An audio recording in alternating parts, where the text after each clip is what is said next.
दोस्तों, डॉक्टर राजेंद्र टोकी जी से बातचीत की दूसरी कड़ी में आपका फिर स्वागत है। टोकी जी, जी। आपका उर्दू की प्रगतिशील शायरी पर काफ़ी काम है। अलग से आपने एक पुस्तक भी निकाली है, उर्दू के प्रगतिशील शायर। दरअसल भारतीय समाज में उर्दू की जो शायरी जिस रूप में लोकप्रिय है, वो रोमांटिक और व्यक्ति केंद्रित अधिक है। उसमें इश्क है, प्रेम है, दूसरा रंग बहुत कम दिखाई देता है।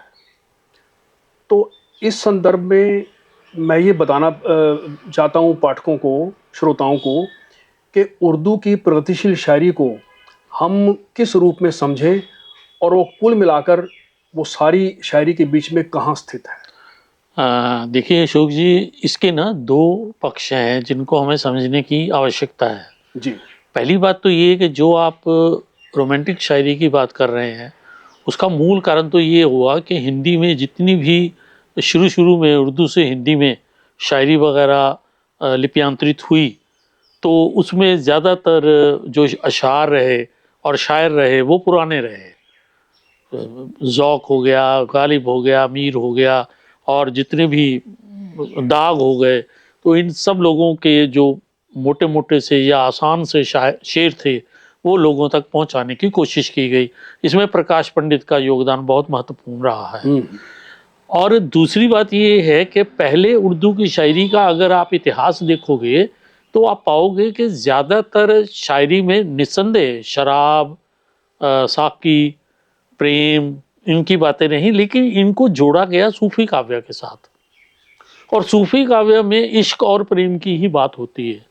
तो हम लोगों ने सूफी काव्य को हटा दिया, इश्क और प्रेम को पकड़ लिया, और परिणाम ये हुआ कि हम लोगों ने उसका सिंपल यही अर्थ लेना शुरू कर दिया।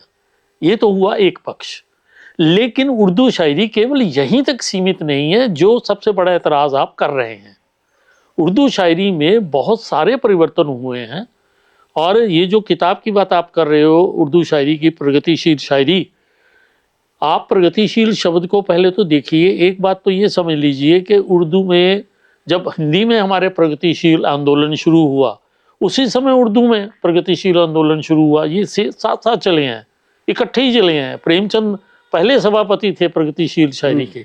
तो प्रगतिशील शायरी जो है वो पूरे के पूरे प्रगतिवादी विचारधारा को सामने रख के चलती है। उसमें हमारा समाज है, निम्न वर्ग के लोग हैं, ठीक है जी, और हमारी अंदर की या बाहर की जो परिस्थितियां हैं वो हैं। देश आज़ाद नहीं था, देश को आज़ाद करवाने की एक ललक भी उसमें थी। तो वो सारी सारी चीज़ें उस प्रगतिशील शायरी में आई। और इनकी शुरुआत जो है वो उर्दू के बड़े प्रसिद्ध शायरों ने की, जिनमें फैज़ अहमद फैज़ भी हैं, साहिर लुधियानवी भी हैं, फिराक गोरखपुरी भी हैं, असरुल मजाज भी हैं। तो ये सारे शायर जो थे, इन लोगों ने मिलकर एक आंदोलन खड़ा किया था प्रगतिशीलता का। और उसी आंदोलन को सामने रखकर मैंने ये किताब लिखी। एक बात, दूसरी बात समझने की कोशिश करें आप, जो बड़ी महत्वपूर्ण है, कि उर्दू की प्रगतिशील शायरी से पहले सबसे ज़्यादा प्रसिद्ध उर्दू की गज़लें थी। लेकिन प्रगतिशील शायरों ने गज़ल को छोड़कर नज़म को अपनाया, क्योंकि उनको लगा कि नज़म के माध्यम से हम अपने देश के साथ, अपने समाज के साथ, अपने समाज की समस्याओं के साथ अधिक अच्छे ढंग से जुड़ सकते हैं। केवल एक मजरू सुल्तानपुरी थे जिन्होंने गज़ल में प्रगतिशील जो विचारधारा है उसको पिरोने की कोशिश की। बाकी सारे शायरों ने नज़म का सहारा लिया।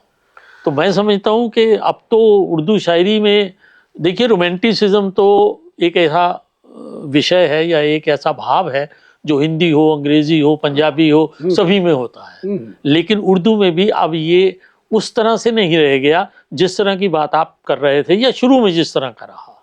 अब तो हमारा समाज जुड़ गया है उर्दू शायरी के साथ।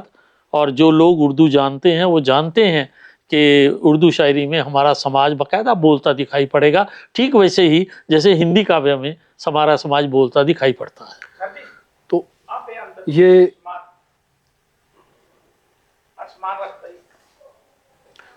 तो तो ये आपने अभी फैज़ अहमद फैज़ का नाम लिया, फिराक का लिया, साहिर का लिया। ये सभी आपकी उस पुस्तक में हैं, जी। उर्दू की प्रगतिशील शायर में। जी जी बिल्कुल। तो क्या हम ये माने कि इनसे पहले जो मोमिन या दाग या मीर, जिन पर आपका अलग अलग काम है, संकलन और संपादन है आपका, कि वो सारे शायर रोमांटिक दौर के शायर थे, और ये जो इधर के परवर्ती शायर हैं, इन्होंने समाज के साथ इस तरह से जुड़ना और क्रांतिकारी चेतना हमारे सामने रखी, ऐसा हम कोई विभाजन कर सकते हैं?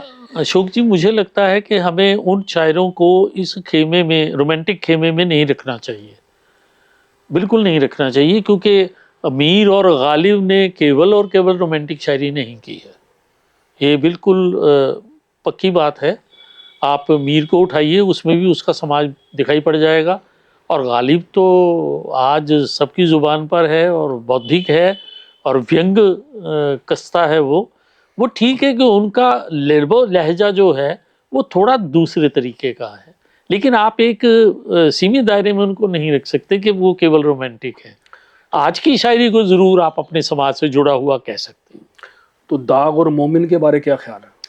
देखिए, दाग तो शुद्ध रोमांटिक शायर हैं, इसमें कोई दो राय ही नहीं है, लेकिन मोमिन को आप शुद्ध मैं मानता हूं कि उस समय के शायरों में रोमांटिसिज्म ज़्यादा है, इसमें कोई शक नहीं है, लेकिन उनको केवल रोमांटिक शायर कहना उचित नहीं है। दाग को कहा जा सकता है, दाग को कहा जा सकता है। एक छोटा सा सवाल और आ रहा है दिमाग में। एक बात अभी मैं बीच में जोड़ दूं, जो मुझे लगता है बड़ी इंपॉर्टेंट है इन शायरों के संदर्भ में। ये जो शायर लोग थे, ये राजाओं के यहाँ रहते थे। अब जब राजाओं के यहाँ रहेंगे तो राजाओं के यहाँ बैठकर वो समाज के दुख दर्द की बात नहीं कर सकते, सही बात। वो तो राजा को प्रसन्न करने की ही बात कर सकते हैं। दाग के साथ तो ये विशेष रूप से है। मोमिन दरबार के कवि ज़रूर थे, गालिब तो आपको पता ही है, उनकी कहानी सारी सब लोग जानते हैं कि ज़ौक़ ने उनको, जब तक ज़ौक़ रहे तब तक वो बहादुर शाह के नज़दीक ही नहीं जा पाए। तो लेकिन जो लोग दरबारों में रहेंगे तो वो रोमांटिक शायरी थोड़ी बहुत तो करेंगे ही, निश्चित रूप और से। ये तो रीतिकाल के कवियों के साथ भी ऐसा ही है। आप रीतिकाल के कवियों को उठा लीजिए। आपने बहुत अच्छा कहा। उनके समांतर ही मुझे अचानक याद आया कि पद्माकर कवि ने भी एक दो पंक्तियां ऐसी कही थी कि ऐसे जो हूँ जानतों कि जह तू विषय के संग, जी एरे मन मेरे हाथ पाँव तेरे तोरतो। बिल्कुल। तो बाद में प्रायश्चित स्वरूप उन्होंने कहा था, लेकिन उनकी भी विवशता थी जी बिहारी या दूसरे कवियों की। हाँ तो आपकी बात ठीक है जी। एक छोटी सी बात और मेरे दिमाग में आ रही थी, जी, क्योंकि इधर लगातार उर्दू की शायरी प्रगतिशीलता की ओर बढ़ती दिखाई देती है, तो हमारा जो आज़ादी का आंदोलन रहा, जी कहीं उर्दू शायरों की शायरी कहीं उसके साथ भी जुड़ती दिखाई देती है? बिल्कुल बिल्कुल जुड़ती दिखाई देती है जी। कोई ये कहना कि उर्दू शायर जो थे वो आंदोलन से जुड़े हुए ही नहीं थे और आंदोलन से परे रहकर बात कर रहे थे, ऐसा नहीं है। हाँ, कुछ तो उनके शायरी जब्त भी हुई है। जी बिल्कुल, जब्त भी हुई है जी बिल्कुल। तो चलो, ये आपका बहुत बहुत शुक्रिया। जी, और इतनी अच्छी बातचीत के लिए हम दोस्तों फिर एक हाजिर होंगे तीसरी कड़ी लेकर।